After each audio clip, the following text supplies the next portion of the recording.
13 minutes de vérité, au plaisir de vous retrouver sur Sénégal 7 TV gis ngeen programme de la semaine ginnaaw bañ leen nuyoo ba noppi amoon mbégte également gunge leen ci li nga xamante ni moom moo di màggalu Touba foofee ca ville sainte bi xam ngeen ni nag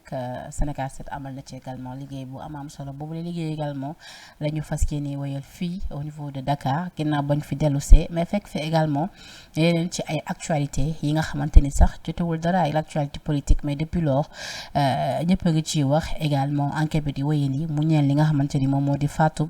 ki nga xamante ni moom moo di fecckat boobee di Aziz Dabala ak keneen ki nga xamante ni moom la dëkkaloon di Wally lu ni mel nag fiñ ci toll ci enquête bi tax ba ñu xëyee tey média yëpp ak it presse bi yëpp tey wax ci noonu également lañ ko fas yéene defee ci suñu plateau am mbégte di fi recevoir ki nga xamante ni moo di Papa Amadou Mbaye di juriste pénaliste ngir mën a waxtaan ak moom ci li nga xamante ni moo ñeel cette affaire parce que lu ni mel tamit su amee da ciy baax ñoom ci am seen gis-gis parce que ñu maîtriser li nga xamante ni moom moo di procédure yi la ñu Pape Amadou un plaisir comme toujours di la nuyu te di la bàyyi nga nuyoo. Bon, merci Penda. Je crois que le plaisir est partagé. C'est moi qui suis honoré, en tout cas, de revenir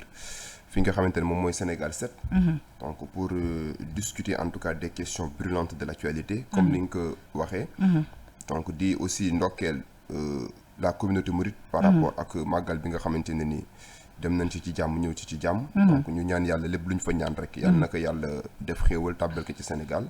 di aussi féliciter toute l'équipe de Sénégal 7 bi nga xam ne def nañ ci un travail très en tout cas remarquable, très substantiel dans le cadre de la couverture de cette cérémonie en tout cas d'une grande envergure. Donc merci par rapport à l'invitation di ñaan yàlla aussi que débat bi nekk débat boo xamante ne ni débat bu constructif lay doon et que la lanterne des Sénégalais soit éclairée par rapport à l'ensemble des questions yi nga xamante ni dinañ ko soulever. Merci. Alors mardi bi précédé li nga xamante ni moom moo di vendredi wu màggal bi xam nga ni am na découverte bu nga xamante ni amal nañ ko foofee ca Pikine Technopole boobule découverte nag fekk sax ci en état de putréfaction li nga xamante ni moom moo di seen corps mu ñeel Aziz Dabala nekkoon fecckat fii ci Sénégal ak ki nga xamante ni nee nañ c'est son neveu du nom de Boubacar Gano ñu fekk leen nag ñu faat leen ci anam bu ñaaw boobu ba tey nag xam nga ni DIC dafa récupérer li nga xamante ni moom moo di enquête bi ci loxo yu police bu ginnaaw raay ngir gën ci mën a amal liggéey bi nga xamante ni moom moo ca war boobu ba tey également tamit ñu ngi ciy dégg lu nekk mais ñun dañuy sukkandiku rek ci xibaar yi nga xamante ni jàpp nañ ñu wër te wóor la yu sukkandikoo ci suñu ay naataangoo yu ñu fësal ni ki mel ni ku journaux yu tey Libération L'Observateur Enquête ak yeneen i journaux yi notamment Public SN Public Journal entre autres mais ci lu ñu mel médecin légiste bi tamit ñi ngi gis suñu naataango yu nekk ci Seneweb tey xëy titré ko muy wax anam yi nga xamante ni noonu la ñuy fàttee ku mel ni Boubacar Gano mu ngi naan Boubacar Gano alias Wally retrouvé mort en même temps que le danseur Aziz Dabala présenté comme son oncle a été victime d'une véritable boucherie. En atteste le rapport d'autopsie parcouru par l'Observateur li ni mel day bokk ci l'Observateur xëy titré tey nee na daal bu ñu sukkandikoo ci autopsie bi ci kooram fekk nañu ci ay une trentaine de plaies yi nga xamante ni mu ne si ñoo jàpp ni arme blanche tranchante et pointue ak it nekk tamit arme bu gudd maanaam paaka la peut-être bu nga xamante ni bu gudd la moom lañ utiliser ngir jamat ko médecin légiste ba tey ci journal bi nee na le coup fatal s'est enfoncé dans le corps de la victime jusqu'à 7 centimètres sectionnant le tronc vasculaire et la partie initiale de la tranchée de façon complète. La même source ajoute que l'autopsie a en outre révélé 11 plaies de la nuque à la partie haute du dos, une éventration abdominale avec issue de viscères et d'autres blessures profondes sur les épaules et les membres supérieurs. mu mel ni kon bu ñu sukkandikoo ci médecin légiste bi ki leen faat moom da doon jamaat rek di dem. Finalement xamatul sa fan lay jam da doon jam rek di dem objectif am rek moo nekkoon ki muy jamaat daal moom na faatu mais bu ñu taxawee ci anam ba ñu génnee déjà àdduna laataa ñuy déglu sax dans le fond sur le plan de la justice tey jii lu ni mel ci réewum Sénégal mu nekk lu nga xamante ni xaaruñu ko woon surtout ci période màggal. waaw xam nga Penda mooy li ñuy wax tout à l'heure xam nga boo gisee le pourquoi à chaque fois que des crimes en tout cas de cette nature ñu constaté ko au Sénégal day créer ce qu'on appelle benn psychose dans la conscience collective. Parce que je tiens à rappeler que le Sénégal ne fait pas partie en tout cas des pays criminogènes. mooy dëkk yi nga xamante ne ni taux de criminalité bi dafa élevé. Le taux de criminalité est exponentiel. Le Sénégal n'en fait pas partie. Parce que dafa am une tradition boo xamante ne ni moom naan am au Sénégal une vieille tradition en tout cas bi nga xamante ne ni mooy yërmande. La religion aussi am rôle boo xamante ne rôle bu am importance la boo xam ne joué na ko fii. Donc de telle sorte que à partir du moment où ñu constaté en tout cas des scénarios aussi effarants day nekk leen na loo xamante ne ni ça fait tilt day créer benn psychose dans la conscience collective. Ça aurait été par exemple ci yeneen dëkk yi quand on prend l'exemple des États-Unis où le taux de criminalité est exponentiel de jour en jour. Da ngay constater ne foofu noonu bu fa ay crime amee ça n'empêche pas en tout cas aux populations de vaquer librement à leurs préoccupations. Pourquoi? Parce qu'ils sont habitués en tout cas à ces scénarios-là. Donc là-bas, c'est des pays en tout cas criminogènes, des sociétés criminogènes. Mais au Sénégal, nous ne sommes pas une société criminogène. Moo tax genre situation yi bu amee rek day créer benn psychose, day créer en tout cas benn tollé. Tout le monde en parle mais day créer aussi au-delà du fait que tey jii mu nekk leen na loo xam ne day défrayer l'actualité. day nekk leen na loo xam ne aussi day créer benn psychose benn stupeur stérile. ci ñi nga xam ne ñoom ñooy population yi. parce que da ngay dégg depuis lors ñu lay wax ne la man bu ma tëddee nelawuma. jusqu'à présent dama tiit donc toute la population est apeurée toute la population en tout cas est prise par une stupeur stérile. Parce que la société sénégalaise n'est pas une société criminogène. Parce que le taux de criminalité au Sénégal n'est pas assez exponentiel. Miinuñu à ce genre de situation. Donc bu amee nag jàngat yi ñu ci mën a def bari na. Parce que boo xoolee par exemple en criminologie benn matière la boo xamante ne dafa nekk en tout cas ci droit pénal. dañ lay wax ñu ne la par exemple dafa am ay types de criminels. Il y a ce qu'on appelle des criminels nés si on suit la théorie de Lombroso ñoo xamante ne c'est des criminels nés. ñoo xam ne c'est comme si bu ñu ko mënee tënk ci wolof dañoo juddu pour par exemple nekk ay criminels de nature seen comportement de tous les jours seen acte de tous les jours à chaque fois que nga koy appréhender di ko analyser de boo leen xoolee da ngay xam ne ñii c'est des criminels on les appelle des criminels nés. loolu lan moo koy waral d'habitude. loolu en général li koy waral c'est des gens yoo xamante ne ni dañ koy judduwaale day nekk leen loo xam ne c'est instinctif dañuy judduwaale ak méchanceté boobu dañuy judduwaale ak agressivité boobu noonu donc c'est comme si c'est des gens qui sont nés en tout cas pour s'adonner à des actes criminels ñooñu la Lombroso César Lombroso tuddee les criminels nés mais am na ñoo xamante ne ni c'est des criminels d'habitude ñoo xamante ne ni par exemple seen acte criminel circonstance tey jii moom moo koy justifier par exemple mën noonoo bañ a nekk des criminels de nature mais tey jii ñu am ak yow benn confrontation wala benn circonstance dab leen ñu commettre ce qu'on appelle des actes criminels. Il y a aussi en droit en criminologie ce qu'on appelle les criminels par passion mooy ñi nga xamante ne tey jëm dañuy commettre ce qu'on appelle des crimes passionnels par exemple tey nga jàpp sa copine en flagrant délit d'infidélité donc amour bi nga am ci moom nekk un amour inconditionnel loolu conduire la à ce que nga rey ko tu n'es pas criminel par nature mais c'est un crime passionnel. Donc boo xoolee par exemple en criminologie da lay expliquer tous les phénomènes criminels léegi nag phénomènes criminels yooyu noonu dafa am li nga xamante ne tey jii nii kat moom mooy des facteurs endogènes ak des facteurs exogènes boo xoolee par exemple les facteurs endogènes en général je dis bien la criminalité dafa nekk leen loo xamante ñu ngi koy gën a constater dans les endroits yoo xamante ne nii où la pauvreté est un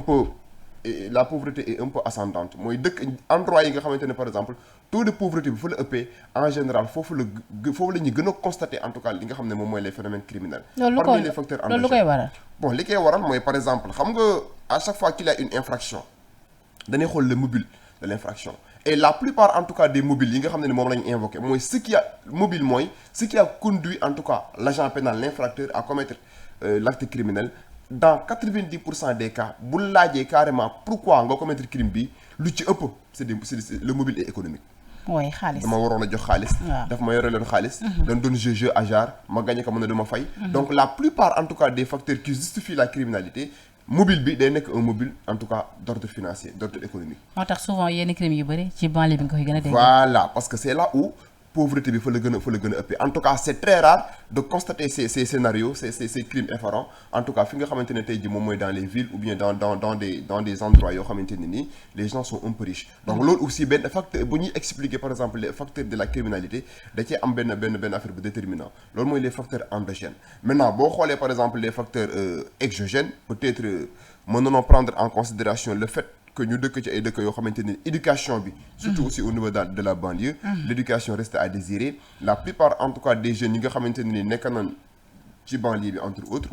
accordé woon une importance primordiale à l'éducation de base et à partir du moment où l'éducation de base est faussée bu fekkente ne par exemple nit ki judd na mu intégrer ce qu'on appelle une société boo ko waxee la société elle repose sur des valeurs la société elle repose sur le respect strict des règles yi nga xamante ne nii les règles juridiques les règles morales les règles religieuses léegi ki war a respecter règles yooyu noonu mooy ki nga xamante ni il est assez informé dans ça mais supposons par exemple quelqu'un boo xam ne bi mu juddoo demul daara demul école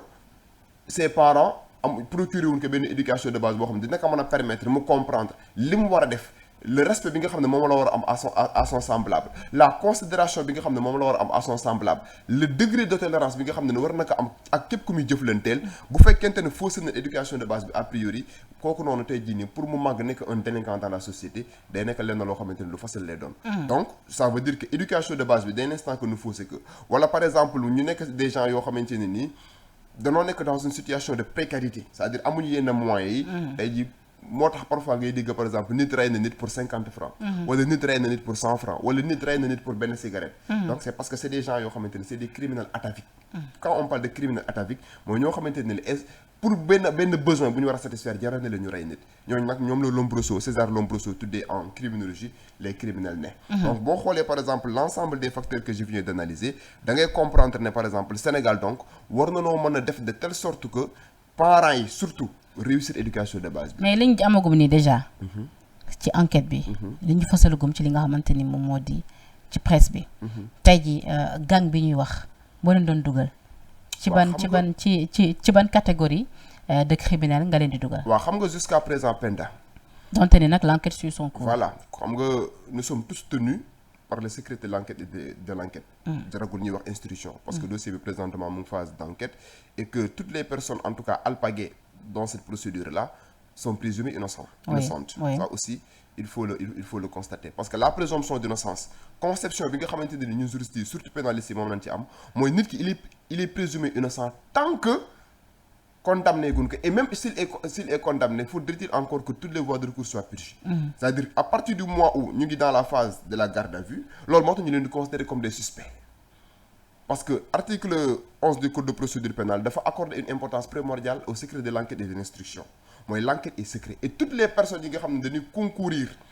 à cette enquête là ils sont tenus au secret professionnel. Même tey jii nii ñi nga xam ne ñoom ñooy enquêteurs yi ils sont tenus par le secret de l'enquête. Les avocats sont tenus par le secret de l'enquête. Les magistrats sont tenus par le secret de l'enquête. Le public en tant que tel est tenu par le secret de l'enquête. Donc on n'a pas le droit de révéler li nga xamante ne tey jii moom mooy des choses secrètes ci enquête bi même bu fekkente ne aussi en droit il y a une autre problématique la difficulté de concilier li nga xamante ne moom mooy le droit d'information ak le secret de l'enquête dafa xaw a paradoxal parce que boo demee ci constitution danaa la nit ñi am nañ droit ñu informer leen la constitution du Sénégal consacre le droit à l'information du public.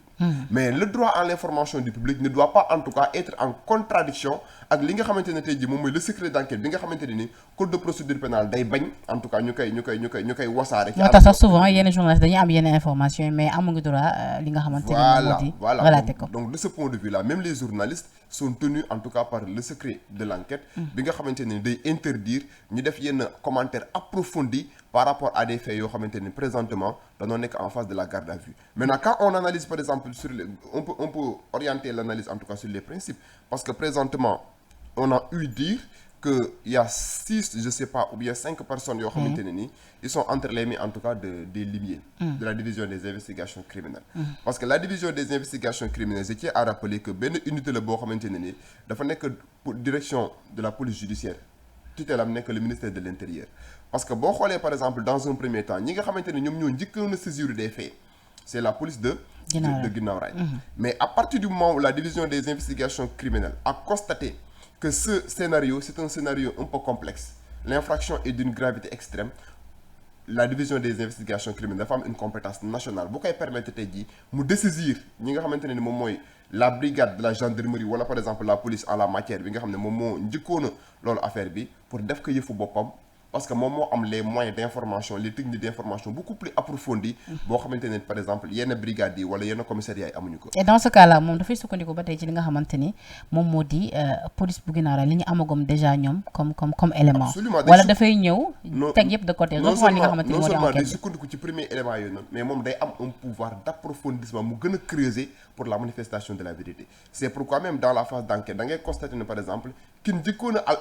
a alpagué mooy la personne bi nga xamante ne ni moom nee nan moom moo def ay aveu te ci aveu boobu après dinañ ci ñëw parce que les Sénégalais dañuy wax ne par exemple aveu mais en matière pénale bu njëkkoon doon wax ne l'aveu c'est la reine des preuves mais présentement l'aveu n'est plus la reine des preuves parce que nit ki c'est pas parce que avoué na rek que moom moo def rek c'est la fin du procès non auparavant bu ñu la masaane jàpp nga moo tax ba tey sax ñu employé le présumé meurtrier tout à fait xam nga def na ay aveu te pourtant les journalistes dans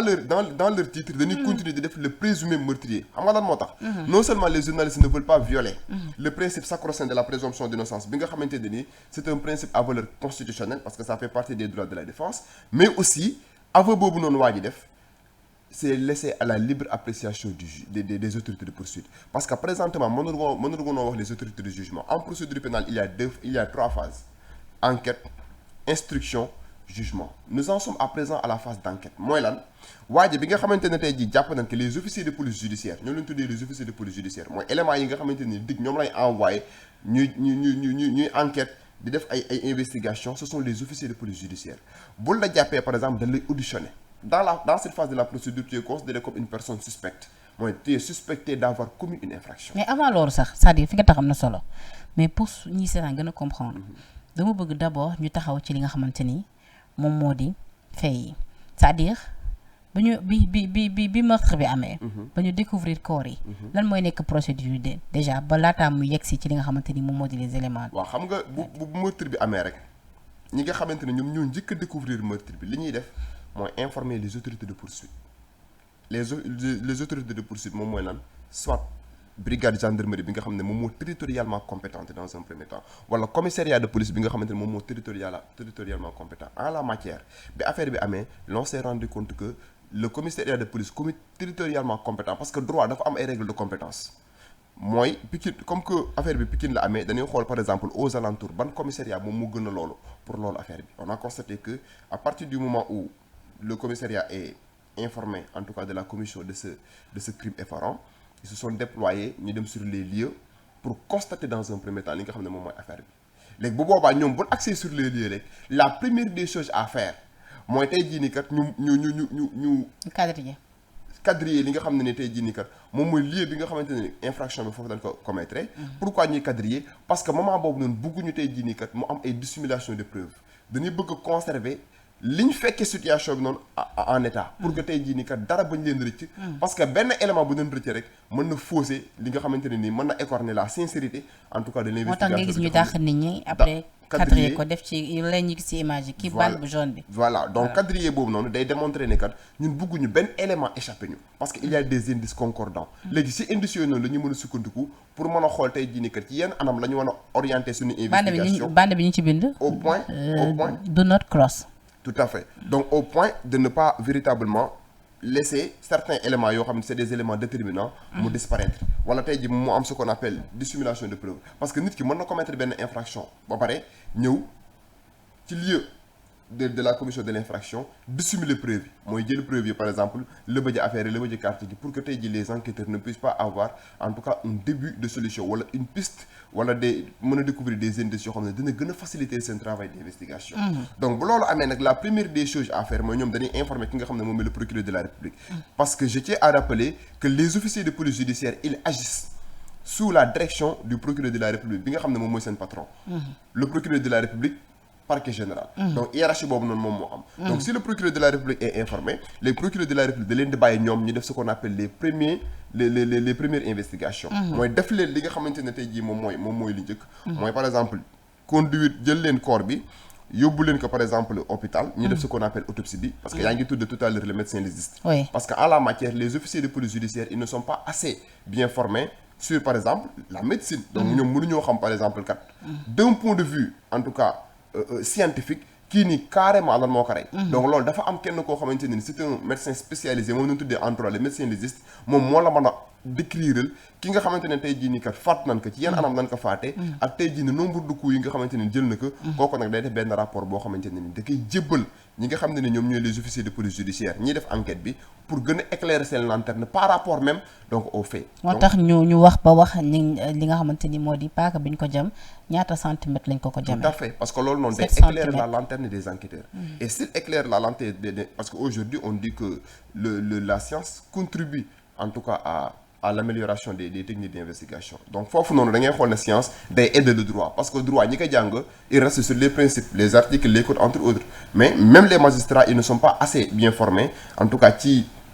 nit ki nan lañ ko reyee yan anam entre autres donc toujours ñoom am nañ possibilité ñu jël ay médecins légistes jël yeneen éléments yoo xamante ne tey jii dinañ concourir à la manifestation de la vérité dans le cadre des investigations bi nga xam ne ni moom la ñuy def ce qui a abouti en tout cas à l'arrestation parce que bu fekkente ne am na kenn ku ñu jàpp rek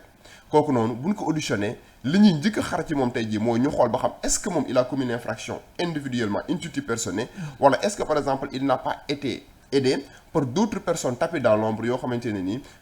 disparaître na dans la nature ñoo ko aider à la commission de l'infraction te boo xoolee par exemple scénario bi nañ ko décrire même bu fekkente ne on n'a pas des éléments d'information pour parler du fond de l'affaire mais boo xoolee scénario bi nañ ko décrire da ngay am une idée que infraction bi kenn nit en tout cas mënu ko commettre plusieurs personnes ñoom ñoo mën a commettre un tel scénario. ce qui veut dire que ni bi yëf yi amee ba ñu ñëwee ba découvrir corps yi dig ba ñu ñëwee dañoo xool situation bi am déjà seen propre aperçu de li nga xamante ni moom moo fa war a mën a am ñu récupérer li nga xamante ni moom moo di enquête parce que xam nañ yëf yi gën na complexe ci niñ ko yaakaaree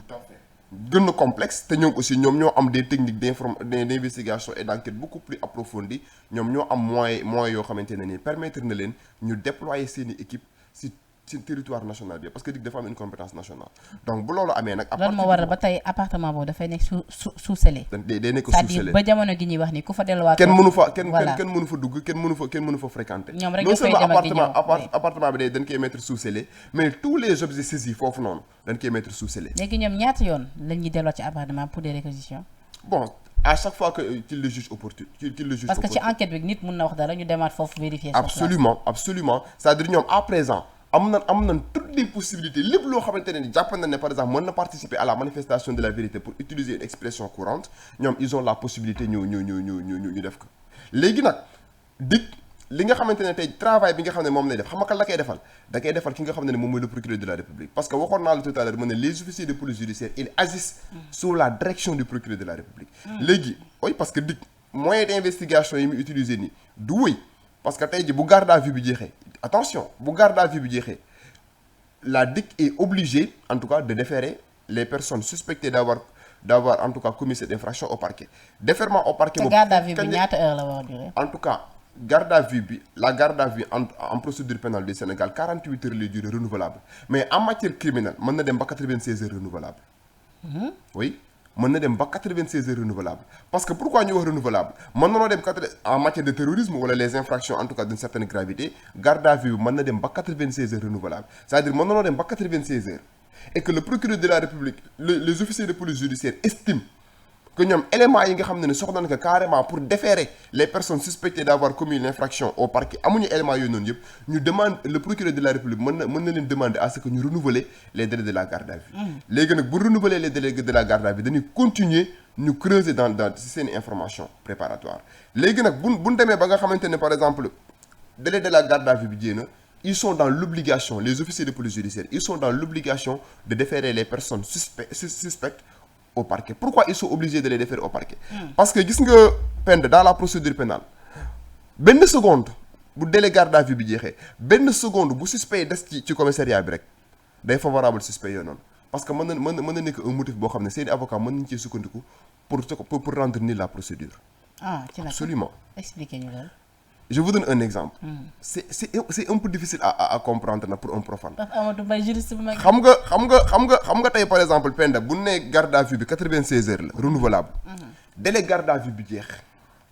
article 55 du code de procédure pénale day wax ne bu délai garde à vue bi jeexee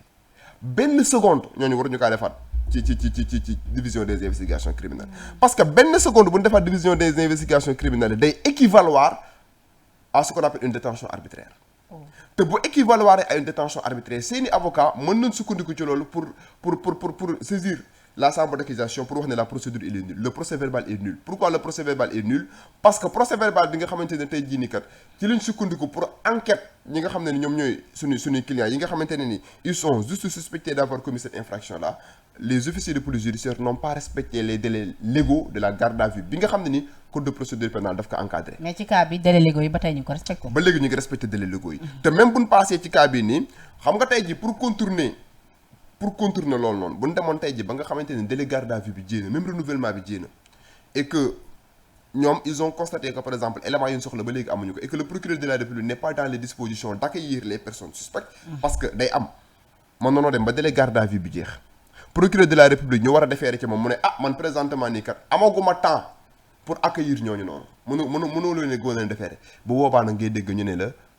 il y a ce qu'on appelle un retour de parquet mooy procureur bu boobaa da leen di jëlee ci commissaire division des investigations criminelles am faneen fu mu leen yóbbu foo xamante ne da lañ fay def en attendant mën na nekk par exemple commissariat central en attendant que le procureur de la République soit dans les dispositions en tout cas d'accueillir ces personnes yi nga xamante ni da leen a war a defeere mais ci cas bi dafa mel ni urgence la non seulement urgence la pour loolu am mais dafa am leneen loo xamante ne nii sama dama koy wax en de pareille occurrence je crois que la communication du procureur de la République est attendue waaw surtout ça oui parce que le procureur de la République en des circonstances pareilles oui il y a la jurisprudence dans l'affaire Thione yi fii moom nekkatul lu ndaw dans l'affaire procureur dafa war a génn wax ak nit yi dans l'affaire Cheikh Béthio Thioune on avait constaté que l'actuel procureur de la République Ibrahima Ndoye avait tenu un point de presse pour élucider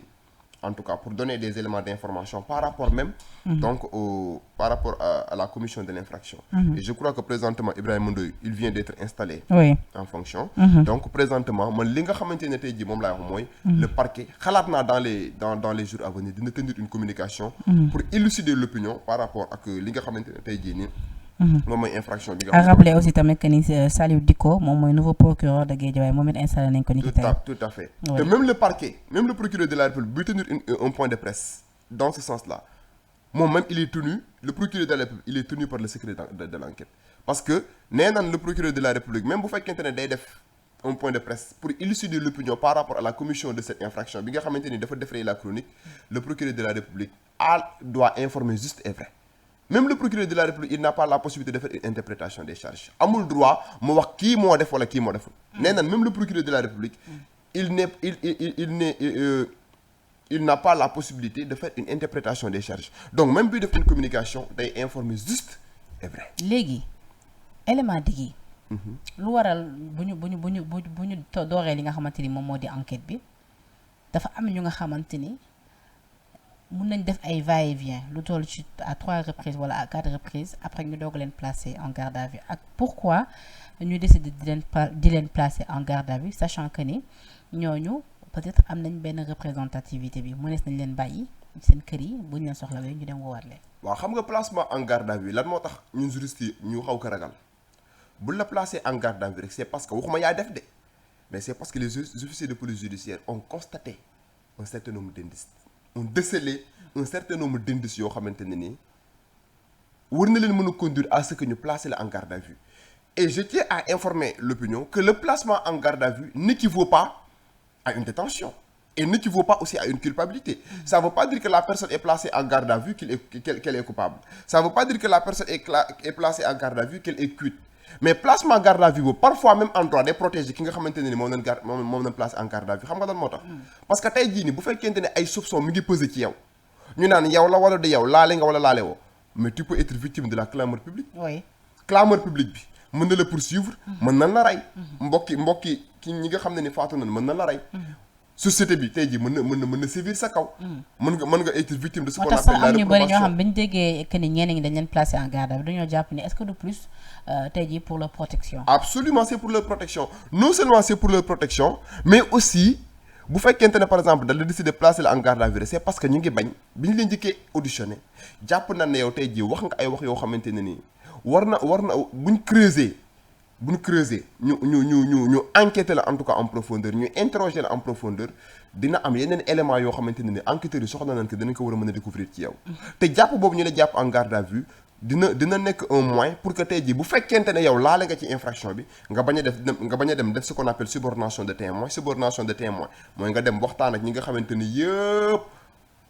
jàpp nga ne yéen a bokkandoo woon def jëf yi mën na nekk benn moyen boo xamante ne officier de police judiciaire li mu ci jublu mooy mu bañ a am dissimulation de preuve mooy nga dem am ay affaires yoo lax wala tey ji nga daw la fuite léegi pour ñett yi ni bañ a am mën na la placer en garde à vue pour ta sécurité mën na la placer en garde à vue pour que tey jii aussi jàpp na ne bu la placer en garde à vue et que ñu continue audition yi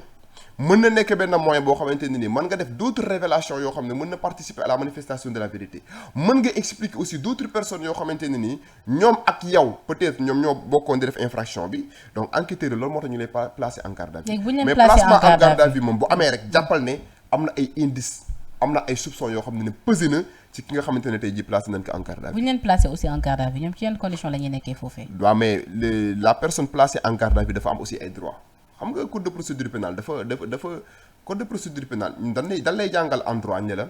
le code pénal c'est pour les délinquants mais la procédure pénale c'est pour les honnêtes gens. Pourquoi on dit que le code pénal c'est pour les délinquants la procédure pénale c'est pour les honnêtes gens xam nga code pénal moo naan boo sàccee lii la lay def boo rayee nit lii la lay def boo defee escroquerie lii la lay tëj. boo defee abus de confiance lii la lay tëj donc code pénal c'est pour les délinquants mais la procédure pénale boo déggee ñu naan c'est pour les jeunes gens mooy lan procédure pénale danaan code pénal attention même bu fekkente ne par exemple yow da nga ne ku rey nit lii lan la war a def ku sàcc lii lan la war a def mais kooku rey nit wala mu sàcc am na ay droits yoo xamante ne man procédure pénale dama ko reconnaître même la personne placée en garde à vue il am na droit d'être assisté par son avocat dès les premières heures de son arrestation c'est-à-dire ñi nga xam ne ni présentement nekk nañ garde à vue am nañ droit balaa ñoo wax dara ñu exiger la présence de leur avocat article 5 du règlement 5 de l'UEMOA bi nga xamante ne ni depuis 2014 day wax ne képp koo xamante ne présentement arrêté nañ la dès les premières heures de l'arrestation am nga droit nga wax sa avocat bu ñëwul doo wax pour ne pas s'auto-incriminer parce que parfois bu sa avocat ñëwul taxaw sa wet ni mën nga tiit tu peux être pris par la stupeur nga wax ay wax yoo xamante ne da ngay incriminer sa bopp nga auto-incriminer wu donc pour ne pas s'auto-incriminer am na ñoo xamante ne bu leen jàppee en face de la garde à vue mën na wax ba yenn kàddu yi ci premier jour enquête bi ñëwaat wax tout à fait voilà moo tax ma ne la na nit ñi def attention sur mais xanaa tamit enquêteurs yi ñi ngay jonoon tamit dañuy ragallu parce que souvent gars yi ragal nañ dégg de ñan la mais parce que les moyens d'enquête yi ñu utiliser xam nga enquêteurs yi moom parfois dañuy utiliser bépp moyen boo xam ne jàpp nañ ne tey jii nii kat buñ ko tegee à la disposition buñ ko mettre sur la table di nga wax wala tey jii nii par exemple nga tontu ci seeni question dañ koy def même parfois dañ koy def en violation même des droits de la défense parce que les droits de la défense dafa am parce que tey jii da ngay xool la plupart des avocats bu ñuy tribunal dañ lay wax ne juge bi par exemple danaan ki nga xam ne moom lay juger yow pourtant ba nga demee police ba nga nekkee police wala gendarmerie lii nga waxoon mais da ngay dégg mën na la parce que dañ ma doon dóor mooy PV yooyu ñu yore PV le procès verbal parce que le juge bi procès verbal bi nga xamante ne tey jii enquêteurs yi moom lañ koy defar moom si lay sukkandiku parce que juge bi moom xamul li xew moom les officiers de police judiciaire ñoom ñoo koy ñooy def benn travail en amont ak peut-être li nga xam ne ni juge d'instruction moom lay def àggagoon ci phase boobu te yaakaar naa ne phase boobu moo gën a décisive parce que la phase d'instruction moo gën a décisive la phase de la garde à vue duggal foofu parce que bu boobaa xam nga tey jii par exemple bu ñu dépassé ma évoluer même dans la procédure xam nga tey présentement ñu ngi dans la phase de la garde à vue bu garde à vue bi jeexee lan mooy suite logique bi les personnes suspectées d'avoir commis ce crime da leen di déférer au parquet bu leen déférer au parquet obligatoirement en la matière la procédure de flagrance n'est pas possible parce que en matière criminelle l'instruction est obligatoire obligatoirement dina saisir juge d'instruction léegi bu ñu demee ci procureur de la République après une confrontation avec le procureur de la République est obligé mu def ce qu'on appelle un réquisitoire introductif d'instance lan mooy réquisitoire introductif d'instance le procureur de la République day def benn réquisitoire boo xamante ne danaan man kat comme que lii crime la te officier de police judiciaire yi def nañ seen travail ba pare mais travail boobu ça ne suffit pas damay jël dossier bi ma jébbal ko benn cabinet d'instruction loolu ngay dégg ñu ne la par exemple les personnes suspectées d'avoir commis cette infraction ont été placées sous mandat de dépôt xam nga àggagun phase sous mandat de dépôt le placement sous mandat de dépôt procureur de la République moom moo koy def à travers ce qu'on appelle un réquisitoire introductif d'instance léegi réquisitoire boobu noonu day jël benn cabinet d'instruction mu jébbal fa dossier bi léegi cabinet d'instruction boobu noonu day am des pouvoirs yoo xamante ne ni même waa DIC amuñu ko oui xam nga mooy yan pouvoir le juge d'instruction article 71 du code de procédure pénale daf koy jox ay pouvoir boo xamante ni descente sur les lieux ñu defaat une descente sur les lieux am na pouvoir def ce qu'on appelle la reconstitution des faits xam nga la mooy reconstitution des faits. mooy ki nga xamante ni moom lañ jëñ ni mooy rey muy ñëwaat sur les lieux wax ñu accompagner ko wax na sur mu les reyee lieux avec les officiers de police loolu judiciaire. gisoon nañ ko ci kaawu Xaasim kooku noonu tout à fait ñu waxoon gisoon nañ ko ci kaawu Xaasim gisoon nañ ko ci kaawu meurtre de Fatoumata Matar Ndiaye. oui politicienne bi nga xam ne ni faatu nañ ko Pikine en 2016. Oui. donc juge d'instruction am na possibilité mu def ce qu'on appelle la reconstitution des faits am na possibilité mu def ce qu'on appelle une descente sur les lieux am na possibilité mu def toutes les préquisitions te loolu possibles. dafay tax ñu gën a mun a xam fi ñuy teg seen tànk tout à fait. surtout reconstitution des faits bi. surtout la constitution des faits boobu noonu. donc le juge d'instruction article 71 du code de procédure pénale daf ko jox pouvoir d'investigation approfondie parce que même dans le langage processuel le juge d'instruction ñun dañ koy considérer comme un magistrat enquêteur. pourquoi ñu koy tuddee un magistrat enquêteur parce que moom dafa am des pouvoirs étendus que les officiers de police judiciaire n'ont pas. am na possibilité def ce qu'on appelle la délégation judiciaire am na possibilité mu demander à ce qu'on fasse des commissions rogatoires descendre sur les lieux reconstitution des faits commission rogatoire délégation judiciaire moom c'est un magistrat enquêteur boo xamante ne ni yoon daf ko jox ay pouvoir étendu yoo xamante ne ni d'investigation et d'enquête yoo xamante ne ni képp koo xam ne jàpp na ne war nga mën a participer à éclairer sa lanterne par rapport à son instruction préparatoire mën na la saisir à ce que tey jii nga defal ko benn travail bu mucc ayib après tey jii ci loolu lay sukkandiku pour xool ba xam kii dafa war a dem devant la chambre criminelle pour être jugé wala kii ni il les mises en cause mérite en tout cas d'être mais su ko neexee aussi tamit yëf yi mën na yem ci moom mu juger délibéré. non de juger. ok le juge d'instruction ne juge pas moom day instruire à charge et à décharge xam nga pourquoi ñu naan le juge d'instruction il instruit à charge et à décharge mooy moom dans son investigation dans ses enquêtes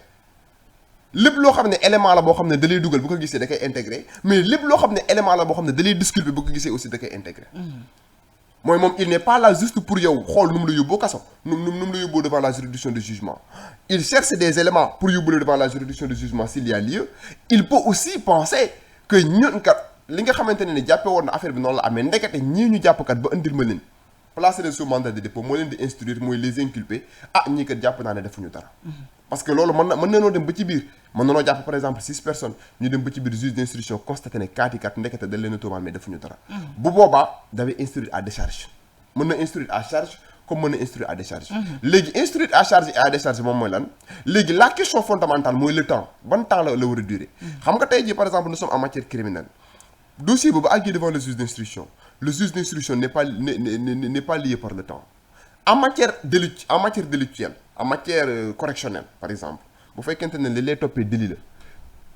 mënuñu la juge d'instruction mënu la tey plus de 6 mois ci 6 mois yi soit day def ordonnance de renvoi nga dem ñu àtte la ci ëttu àttekaay bi wala mu def ce qu'on appelle une ordonnance de non-lieu wax ne kat man kat jàpp naa ne kat kii ñi waroon naa kaa mën a yóbbu ñu juger que mais li ñu koy toppee dara amu ci kon dama koy bàyyi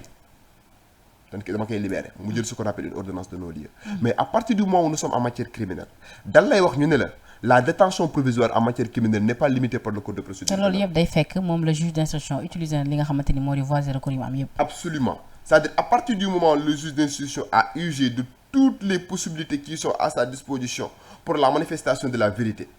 am na amul temps bu ko neexee par exemple mën na ñii nii par exemple juge d'instruction bu ko neexee mën na leen téye 10 ans te duñ dem procès. moo tax nga gis ñu nga xam dañ naan ñoom instruction lañ def ñu yóbbu leen 100 mètres bàyyi leen fa boobu ba tey ñu tuuti. absolument parce que en matière criminelle la détention provisoire n'est pas encadrée par le code de procédure pénale xam nga bu dee France la par exemple même en matière criminelle juge d'instruction mënul téye plus de 10 ans mais Sénégal amul benn disposition boo xamante ne tey jii day limiter le temps de la détention provisoire en la matière donc de ce point de vue là tey jii bu ñu dépassé phase bi ba dem phase d'instruction ba procureur de la République jël dossier bi placer leen sous mandat de dépôt jël dossier bi jébbal ko benn cabinet d'instruction boobu noonu day gën a continuer investigation enquête conformément à l'article 71 du code de procédure pénale léegi nag bu ñu demee ba nga xamante ne le juge d'instruction constaté na ne kat 6 personnes wala 5 personnes yi nga xamante ne nii kat dañ leen a placé woon sous mandat de dépôt devant mon siège devant mon cabinet et que man def naa samay enquête def naa samay investigation mais j'ai constaté que kat ñii kat taxewul laalewul bu boobaa juge d'instruction mën na jël ce qu'on appelle une ordonnance de non-lieu. mais ci cas bu mel nii vu que ni information capitale la. obligatoire waaw ci cas bi moom certainement mën nañu am yaakaar ni yëf yi moom dinañu utiliser li nga xamante ni moom moo di procédure yëpp. obligatoirement parce que en matière correctionnelle foofu ngay xoole ba xam procureur de la République da leen di yóbbu instruction wala da leen di juger devant le tribunal de flagrant délit. ñaari bakkat la ñuy wax. voilà donc bu fekkente ne par exemple nous sommes en matière correctionnelle c'est un délit foofu le procureur de la République moom mooy xool selon la gravité de l'affaire ba xam ñii dama leen di yóbbu devant le tribunal des flagrants délits pour être jugé wala kat dossier bi nécessité na ma saisir benn juge d'instruction pour ñu creuser dans l'instruction préparatoire mais en la matière ci situation bi ñu nekk ni obligatoirement à partir du moment où ces personnes-là suspectées d'avoir commis cette infraction déféré na leen au parquet le procureur de la République est dans l'obligation mënu ci dara de saisir un juge d'instruction pour que juge d'instruction boobu noonu creuser dans l'enquête et dans l'instruction préparatoire te bu dossier bi xasee ba àgg ci juge d'instruction bi le procureur de la République mënu ko dessaisir xam nga tey jii par exemple commissariat ginnaaw raay dig da leen dessaisir dig après bu placé ñi sous mandat bu leen déféré au parquet procureur day dessaisir la dig dig dootul laaleti ci affaire bi procureur de la République bu xasee ba placé le sous mandat de dépôt le juge d'instruction dessaisir na le procureur de la République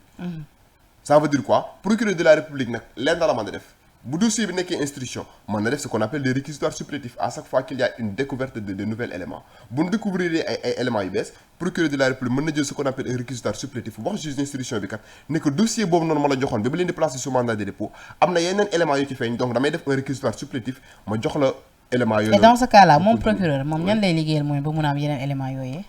procureur mën na continuer de travailler avec la DIC. ok léegi les juges d'instruction yi aussi ñoom bu leen neexee mën nañoo continuer waat dans leur instruction préparatoire ñu travailler avec la DIC mën nañoo travailler ak toutes les autorités de poursuite yoo xam ne nekk nañ ci Sénégal loolu moo tax sànq mën na le juge d'instruction a la possibilité même de demander une commission rogatoire le juge d'instruction a la possibilité de demander ce qu'on appelle une délégation judiciaire mooy par exemple bu fekkente ne am na kenn koo xamante ne nii Saint-Louis la nekk et que dafa laale ci affaire bii nii juge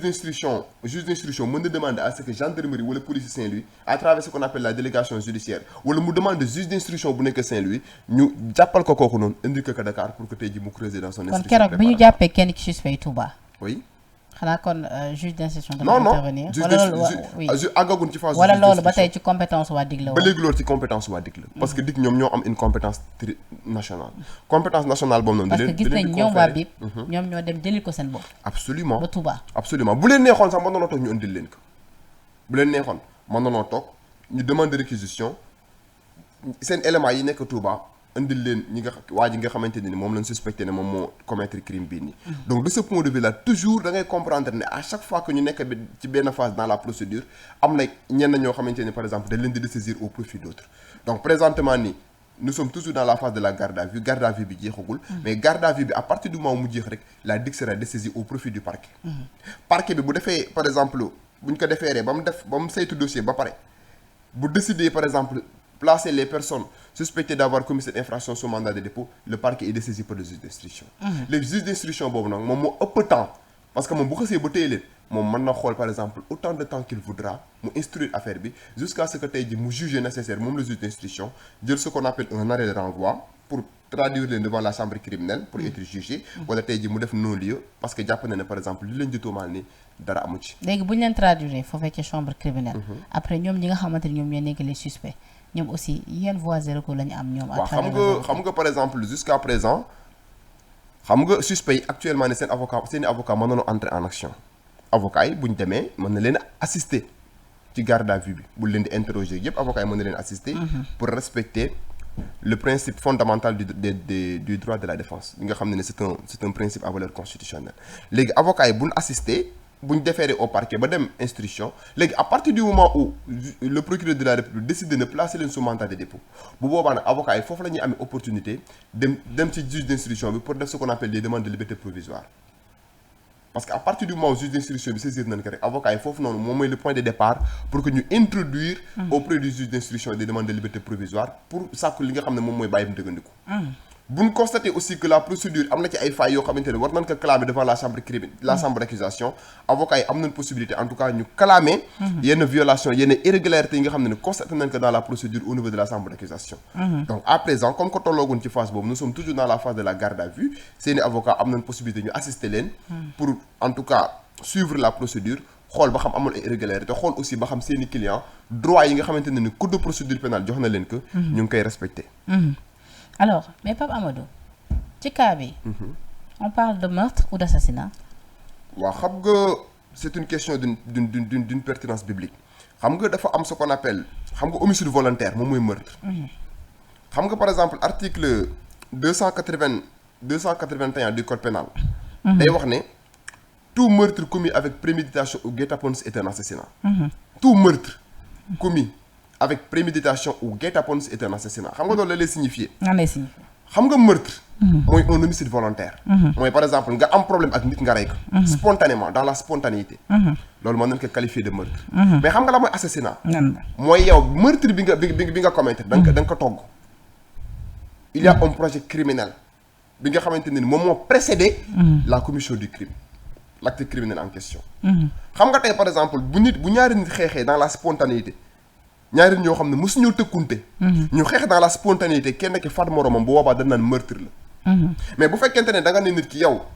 dinaa la rey wala yow xaaral rek temps wala constaté na ne par exemple yow bi ngay rey waa ji da nga dem marché nga jënd paaka. wala da nga am fenn foo laxatu ci koñ bi di xaar pour mu jàll nga rey ko bu boobaa loolu la tuddee assassinat. loolu moo tax article 281 si je ne m'abuse du code pénal di wax ne tout meurtre commis avec préméditation ou guet-apens est un assassinat. Ça veut dire quoi bu fekkente ne yow meurtre bi da nga ko prémédité da nga ko togg da nga def da nga fignoler ce qu'on appelle un plan criminel un projet criminel une entreprise criminelle mooy nga togg sa plan préparé wu pour wax ne kii nii dama ko bëgg a faat préparation boobu nga ci def dem jënd paaka bett ko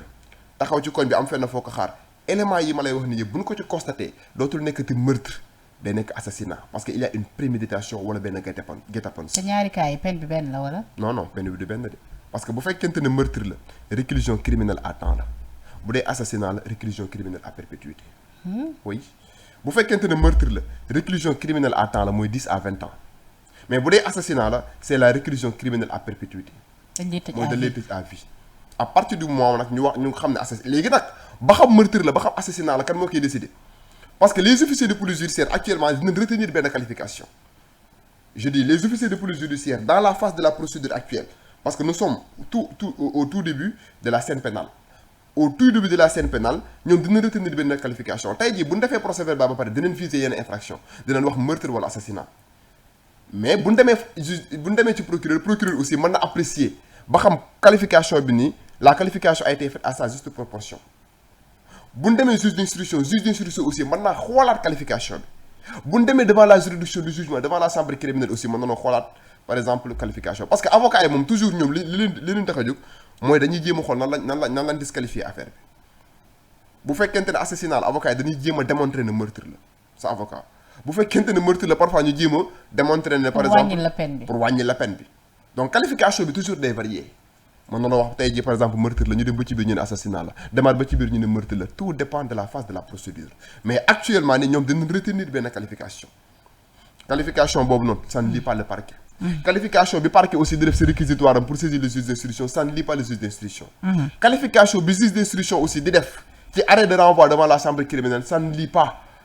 ñi nga xamante ne ñoom ñooy siéger devant la chambre criminelle. donc présentement mënuñoo wax meurtre la mënuñoo wax assassinat la parce que on n'a pas les éléments du dossier. mais en tout cas en droit pénal. l'article 281 du code pénal dafa définir ñaari infractions yooyu noonu. c'est des infractions de nature criminelle. donc le meurtre moom mooy homicide volontaire. tandis que assassinat moom mooy un meurtre commis avec préméditation et guet-apens.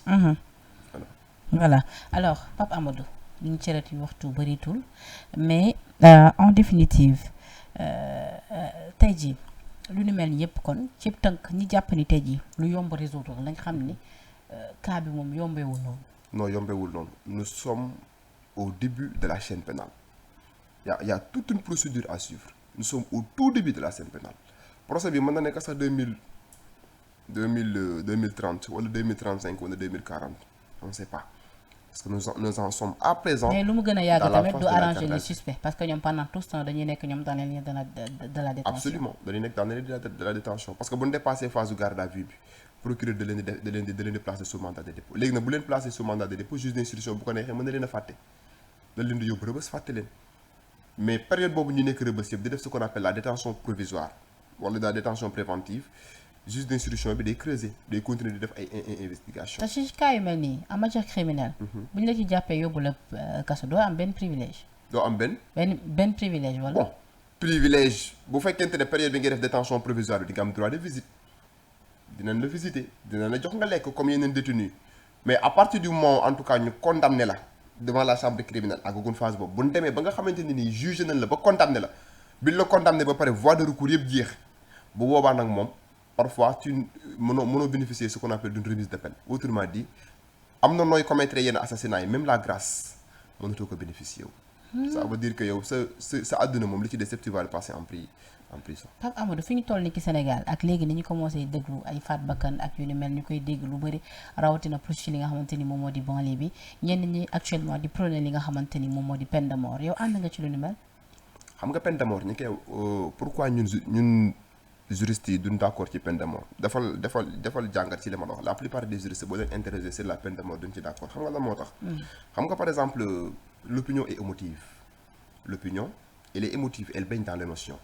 bu crime amee rek da ngay dégg par exemple dans les commentaires vont bon train ku nekk nan indiwaat peine de mort nan indiwaat peine de mort mais xam nga la moo tax ñun juristes yi duñ d'accord ci peine de mort parce que nit ki par exemple mën na commettre crime par erreur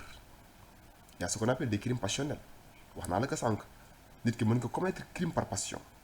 amour bu ëpp sax mën na conduire nit mu commettre crime. C'est ce qu'on appelle les crimes passionnels mooy li ma la wax sànq nga bëgg nit bëgg gu fort nga bette ko par exemple mu nekk en état d'infidélité nga rey ko tu peux ne pas être un criminel mais ça c'est un crime passionnel léegi nag par exemple le seul fait que nit ki par exemple parfois mën a commettre un crime par inadvertance loolu moo tax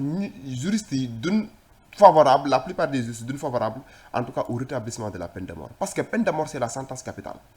la guillotine mooy par exemple rey nga nit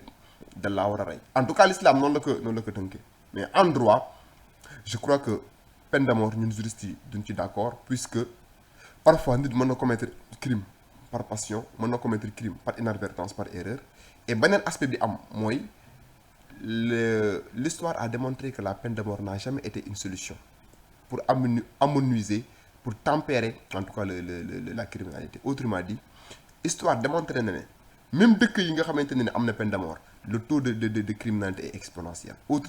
taux bi day gën a élevé. léegi complice bi ak ki commettre assassinat wala meurtre bi. ñoom ñaar ñëpp ñooy yem même peine. Une autre question d'une importance primordiale le complice en droit encourt la même peine que l'auteur principal de l'infraction autrement dit article 45-46 du code pénal day wax ne xam nga le complice en droit c'est celui qui a apporté aide ou assistance mooy ki def xeetu ñaawteef fi moom mooy l'auteur principal de l'infraction da nga ko aider wala da nga ko assister aide bi nag mën na nekk lu ñàkk fayda tey woo gi ngay woo nit ki téléphone nekk ñëwal waa ji mu ngi fële sax buñ ko détecté rek loolu aide la yow mi jox nit ki paaka sax aide la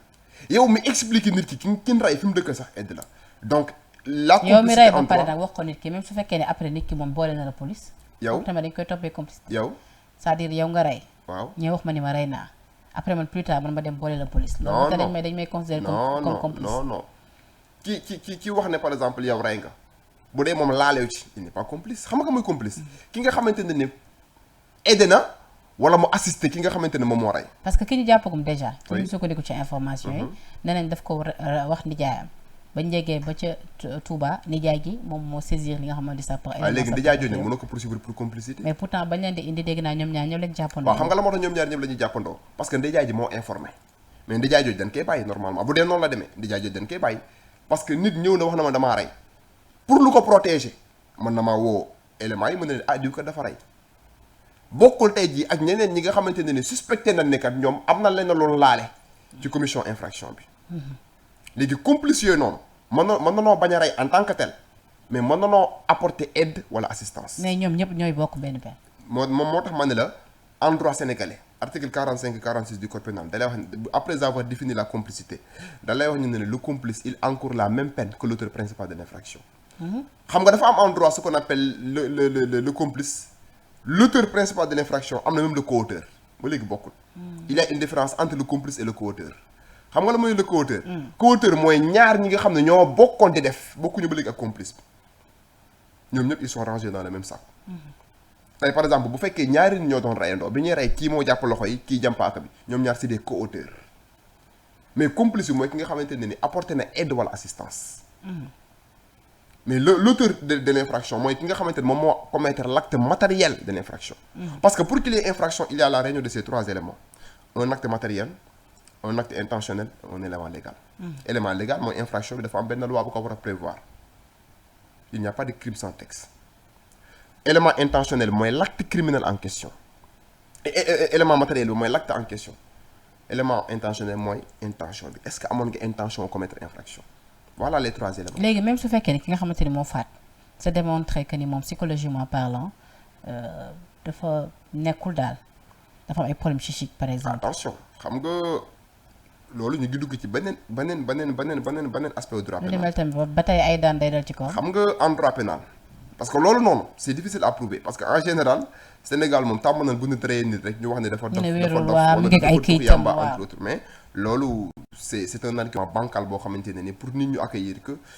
pour par exemple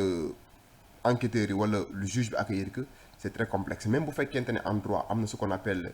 donc les causes de non-imputabilité moom lañ tuddee en droit les causes subjectives de responsabilité pénale ñetti élément la il y a ce qu'on appelle la démence il y a ce qu'on appelle la contrainte et l'erreur xam nga la mooy la démence mooy le fou article 50 du code pénal day wax ne il n'y a pas de responsabilité pénale lorsque la personne était en état de démence au moment de la commission de l'infraction autrement dit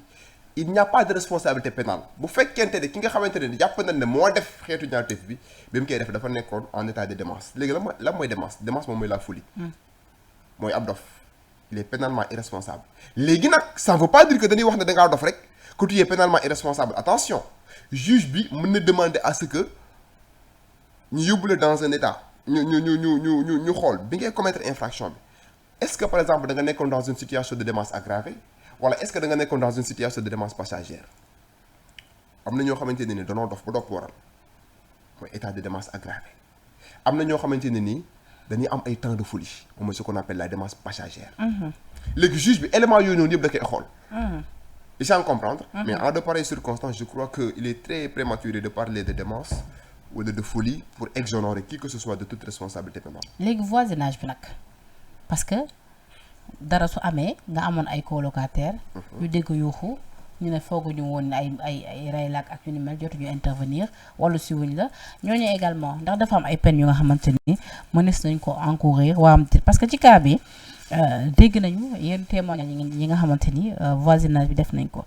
am nañu ne dégg nañu ay yuuxu diggante 8h déggaat yeneen yuuxu 16h journaliste bi doon interview laaj leen ban façon yuuxu la ñu ne ay wuy sama ndey wuy yaay yooyu ndax yu ni mel ci ñoom tamit dafa am ay daan yu nga xamante ni mënees na leen dal waa am déet. amuñu benn daan boo xam ne dina leen dal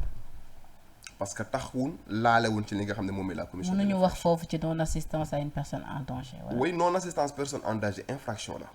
loolu ñu tuddee même en droit l'abstention coupable. si bokk na ci infraction yi nga xamante ne soxlawul élément matériel xam nga wax naa la sànq ma ne la pour qu'il y ait infraction il y a la réunion de ces 3 éléments. Un élément intentionnel un élément légal un élément matériel mais parfois élément matériel mën na bañ a am sax infraction am mooy dans le cadre de cette infraction que vous venez de citer mooy la non assistance personne en danger. parce que y a une abstention coupable tu t'es abstenu defoo dara mais tu es coupable. mais nag bu fekkente ne par exemple non assistance personne en danger est-ce que ñoom xamoon nañ ne danger am na. c'est ça la grande interrogation. Et je crois que ces gens-là ils peuvent être exonérés. Je ne pense pas que ñoom dinañ taxe wala ñu laale ci affaire bi. parce que aussi dégg ay yuuxu rek wala dara nii ça ne veut pas dire que yow yuuxu yi nga dégg loolu danger la. ñooñu aussi mën na mais bu fekkoonte ne par exemple ñoom danoo fekkee affaire bi. ñu mënoon a intervenir pour empêcher la commission de l'infraction intervenirul. bu boobaa l'infraction est constituée. bu doon par exemple yow da nga fekkee ne lii kat kii mi ngi def xeetu ñaawteef bi man kat mën na maa agir pour empêcher que à ce que mu def xeetu ñaawteef bi empêcher agiruma bu boobaa lan la mën a poursuivre pour non assistance de personne en danger bi nga xamante ne ni en droit pénal dañ koy considérer comme une abstention coupable. Voilà. Alors Kao Sidi Diop l'artiste moom également pour rappel il a été arrêté par les gendarmes de la brigade territoriale de Hann lors d'un contrôle de routine alors qu'il conduisait sa voiture sans permis ni assurance ñu defee ko niki mardi dernier moom ñu placé woon ko également sous mandat de dépôt le même jour tey nag mi ngi doon jano ak ki nga xamante ni moom moo di juge bi procureur di demander la condamnation de l'artiste pour défaut de permis de conduire et écarte le délit de faux. Délibéré bi nag ñu ngi koy xaarandi. Ah, tout à fait. Donc par rapport à cette procédure-là je crois que situation la boo xamante ne en tout cas c'est une situation malheureuse parce que Sidi Diop c'est un artiste boo xamante ne ni très réputé. En tout cas kenn yéenewu ko li ko dal ka ni mais nag dura lex sed lex la loi est dure et c'est la loi. booy conduire sa oto war nga def de telle sorte que nga jël ses précautions nga prémunir en tout cas de ton permis de conduire assurance parce que bu fekkente ne loolu noonu lépp amul code de la route à travers son article 1er day wax ne défaut permis de conduire boobu noonu kat day exposer ki nga xamante ne tey jii nii moom mooy conduire à des sanctions. mais nee na moom dafa amoon chauffeur. mais ce jour là dafa demoon tournage jóge fa di uti di jël lu mu lekk ci la dawalee boppam oto bi mais oto bi bu ñëwee ba te du ko dawal puisque xam na ni amul li nga xamante ni moom moo di permis ci loolu sax mu ngi ci doon jéggalu sànq ci li nga xamante ni moom moo di ci procès bi. waaw d'accord c'est pourquoi je te dis xam nga par exemple infraction bi mu am na parce que à partir du moment où dawal nga sans permis rek l'infraction est constituée léegi nag laneen la ñuy xoolaat ba xam il mérite en tout cas bu fekkente ni ko war a condamner ñu wàññi peine bi wala par exemple juge bi constaté ne par exemple que kii nii kat il a fait ce qu'on appelle un repenti parce que en droit pénal il y a ce qu'on appelle le repentir mooy accepter nga que yow commettre nga infraction bi et le fait même que nga accepter que commettre nga infraction mën na conduire en tout cas le juge mën na jouer dans la décision juge bi atténuer ce qu'on appelle la peine et je crois qu'en la matière les peines ne sont pas assez lourdes et à partir du moment où les peines ne sont pas assez lourdes c'est un artiste man ce que je souhaite mooy en tout cas qu'il soit relaxé et que aussi situation bi nga xamante ne moom moo am servir de leçon pour la postérité pourquoi servir de leçon pour la postérité de telle sorte que Sénégal kenn bañati fee dawal sans permis c'est important voilà donc mais je crois que c'est un artiste boo xamante ne ni peut-être xelam mais ndax yooyu la délits aussi tamit war nañ dem ba yegg ci ay amende képp way xam nga amende am na amende parce que amende bi moo juumul àgg na de 50 000 si je ne m'abuse article 1er du code de la route 50 000 la démarré je sais pas ba 200 000 xaw ma 1 million. mais amende bi aussi xam nga bu fekkee amende simplement amende nekkul leen loo xam ne mën na dissuader la situation l'amende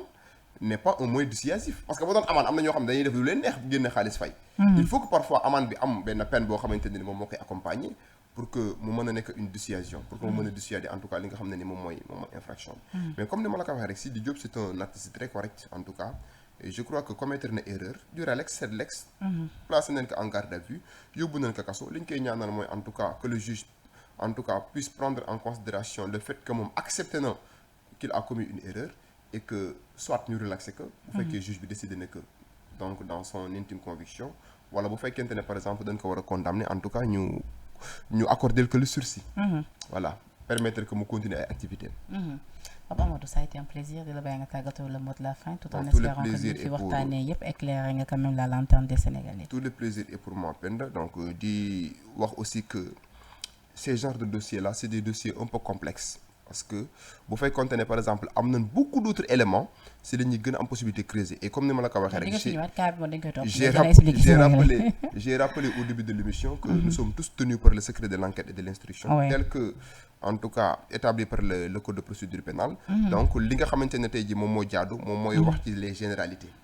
def de telle sorte que ñu wax ci généralité def de telle sorte que li nga xamante ne tey jii moom mooy élément de procédure ak li nga xam ne sénégalais war nañ ko mën a comprendre par rapport ak infraction beeg yooyu noonu ak procédure bi fi mu war a jaar yëpp ñu aider sénégalais en tout cas ñu comprendre que parce que depuis la commission de ce crime dafa créer benn stupeur stérile dans la conscience collective parce que je vous ai rappelé au début de l'émission que le Sénégal n'est pas un pays criminogène donc moo tax bu genre seen criminels yi bu amee rek day créer benn angoisse existentielle boo xamante ne ni tout le monde en parle tout le monde en tout cas a peur et je crois que en tout cas war na nekk lenn loo xamante ne ni dafa war a servir de leçon pour la postérité éducation de base bi comme ni ma la ko waxee au sein de la famille ñu gën ko ñoŋal mais aussi état bi gën a jël ay prédispositions pour def ce qu'on appelle des polices de proximité yoo xamante ne nii c'est plus en tout cas préventive que réactive. macha allah Pape Amadou Mbaye juriste pénaliste tey nag moom la ñu dalaloon ci 13 minutes de vérité ngir waxtaane ak li nga xamante ni moo di tolluwaayu réew mi comme pour dire que ni y a pas que l'actualité politique am na actualité yu nga xamante ni da leen intéressé ñun yéen la ñuy topp donc fépp fu ngeen joxoñ rek noonu également la ñuy désigner suñu ay invité ñu toog ak ñun ngir gën leen a mën a éclairer ci ponk yu bëri parce que yu ni mel moom dafa complexe trop donc baax na également ñuy dékk micro ñi nga xamante ni ñoom ñoo di les connaisseurs ñu mun cee indi ay discussion yu am solo pour votre plaisir donc di leen jaajëfal bu baax a baax di ko remercier moom Pape Amadou Mbaye dina fi teewaat nag si suivant li nga xamante ni moom moo di évolution bi lépp enquête lépp lu ci aajo rek dinañ ko fi indiwaat fii ngir mu gën a waxtaan ak yéen ci yi nga xamante ni soxal na leen di remercier également la régie tuuti moo nekkoon ci xarale gi maa fi tuuti mën na mën ko lool nag mu manqué moo lool bi ma nekkee Touba donc di ko remercier bu baax a baax Seydina Issa ak la régie la rédaction de Sénégal 7 di leen jox dig daje incha allah ci yeneen i plateau jërë ngeen jëf. Merci.